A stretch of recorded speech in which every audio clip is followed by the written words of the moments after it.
খেজুরের কাঁচা রস খেয়ে প্রতি বছর নিপা ভাইরাসে আক্রান্ত হন অনেকেই। তেমনই লক্ষণ থেকে সম্প্রতি 48 জনের নমুনা পরীক্ষা করা হয়। এদের মধ্যে নিপা ভাইরাস না মিললেও 5 জনের শরীরে পাওয়া গেছে রিও ভাইরাস। রিও ভাইরাসের সাধারণত 9টি ধরন হয়। এর মধ্যে 4টি ধরন মানবদেহে পাওয়া যায়, আর বাকিগুলো অস্তিত্ব এখনও মানবদেহে পাওয়া যায়নি।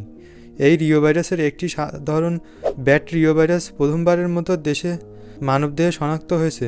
তবে রিও ভাইরাসের উপস্থিতি বাংলাদেশের অনেক আগে থেকেই জানিয়ে গবেষকরা বলছেন রোটা ভাইরাসও রিও ভাইরাসের একটি ধরন, যেটি আক্রান্তের কথা দেশে সরাসরি শোনা যায়। তবে ব্যাট রিও ভাইরাস দেশে প্রথম। এই ভাইরাসের উপস্থিতি সাধারণত বাদুড়ে পাওয়া যায়। যেসব লক্ষণে চেনা যাবে রিও ভাইরাস: ডায়রিয়া, পানি জাতীয় পাতলা মল যা শিশুদের মধ্যে বেশি দেখা যায়। জ্বর, শরীরের তাপমাত্রা বেড়ে যায়। বমি করা, বিশেষ করে খাবার খাওয়ার পর। পেটে ব্যথা, অন্ত্রের অস্বস্তি বা পেটের ব্যথা। শক্তি কমে যাওয়া, শরীর দুর্বল অনুভূতি বা ক্লান্তি।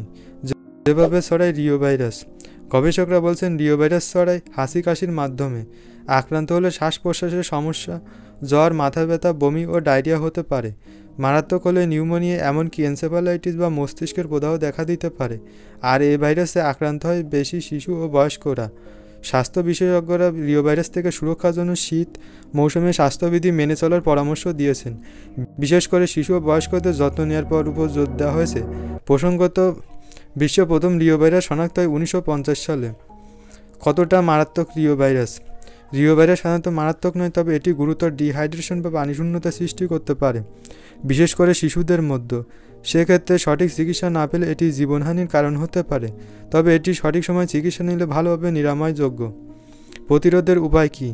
রিও ভাইরাস প্রতিরোধের জন্য টিকা, রিও ভাইরাস ভ্যাকসিন আছে, যা শিশুদের জন্য দেওয়া যেতে পারে। এছাড়া হাত ধোয়া, পরিষ্কার পরিচ্ছন্নতা বজায় রাখা, মাস্ক ব্যবহার এবং খাবারের সুরক্ষা এই ভাইরাসের সংক্রমণ কমাতে সহায়ক। ভিডিওটি ভালো লাগলে লাইক ও শেয়ার করে আপনার প্রিয়জনদের সতর্ক করুন, এবং এই বিষয়ে আরও জানতে চাইলে আমাদের কমেন্ট করে জানান। এবং আপনি যদি আমাদের চ্যানেলে নতুন দর্শক হয়ে থাকেন তবে চ্যানেলটি সাবস্ক্রাইব করতে ভুলবেন না।